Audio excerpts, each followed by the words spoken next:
I've always liked Ace Frehley. Royce, did you ever see the famous interview with Tom Schneider and them on the what was that? The Today Show or the Tomorrow Show? I think that's an old interview, but yes, yeah, I remember seeing that. Yeah. I mean, he was the star of the show.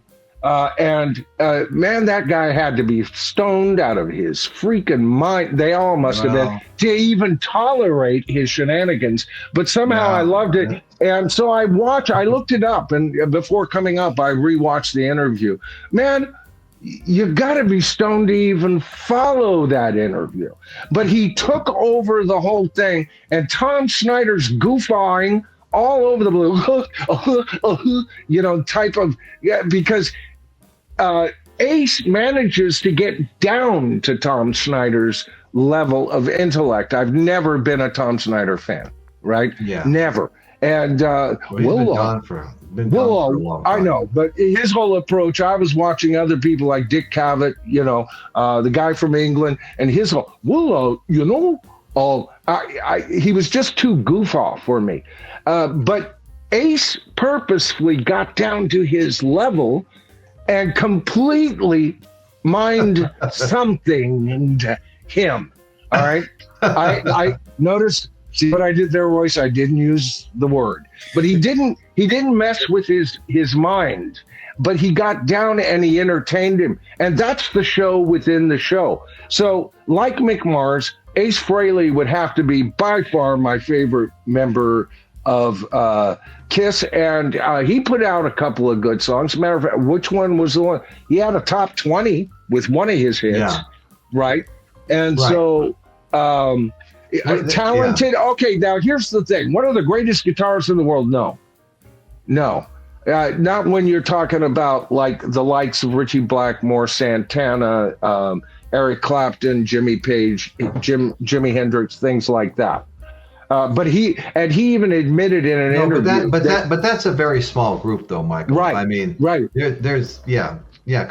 Well, there's another 20 I could mention before I'd mention Ace, or 30 even. Yeah. Well, yeah. Okay. Now he is good. He is good. He even admitted that he was pretty much untaught. He had to teach himself. Right. There was no lessons involved in everything. And I hear that in his guitar playing because I hear it in mine. All right. That's how I learned. And so when I listen to his solos, I love them.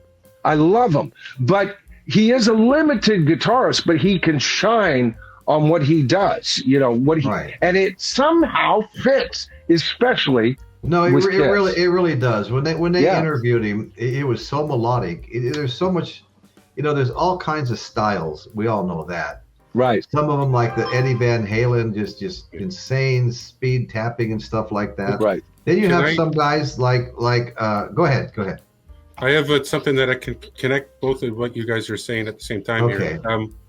When I was looking earlier for stuff for talking points, I come across an article from CBC News talking about his death and whatever, and there's tributes coming from other guitar players talking about Ace. Oh, yeah. Oh, absolutely. They're flooding in. Tributes were paid to Frehley following the announcement of his death by a number of musicians, including guitarist Tommy Morello of the Rage Against the Machine, Mike McCready of Pearl Jam, right? The band Pantera, whose late guitar player Dimebag Darrell had an image of Frehley tattooed on his chest.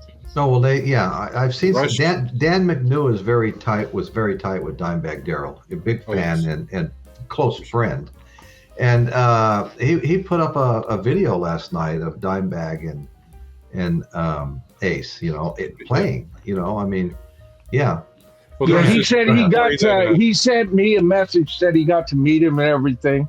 Yeah. So it's too bad we don't have Dan up tonight. Yeah, and you know he what? He could have added so much to the panel. Yeah, and you know what? I confused Dan with Chris. Dan was the one that said he had some games and he was going to be watching.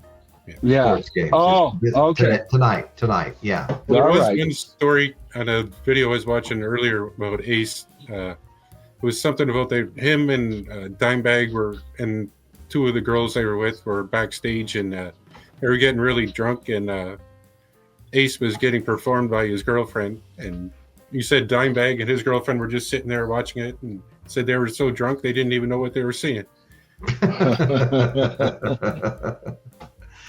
I saw an interview where Ace said he was being interviewed and he goes, yeah, Gibson sent me my signature. They sent me my 12 guitars. He says, I kept 2, sold 10 and bought a Maserati or whatever car he said in the interview. But that's always been his thing. Remember, we covered this when they were coming up on their last show, and there was a big outcry for the original lineup to show up and be there. And Ace Frehley, I remember doing one of my videos saying, yeah, pay me $1 million and I'll show up. Yeah. Because they were encouraging, but they were, hey, man, this is Ace freaking Frehley. I don't know this other, I know, Tommy, but I don't care about it. Well, everybody, all the other guitar players had massive respect, for Ace. I've seen him on stage several times with Slash. I've seen him on stage with Zakk Wylde. And they're not playing with bums. They're playing with guys they really respect.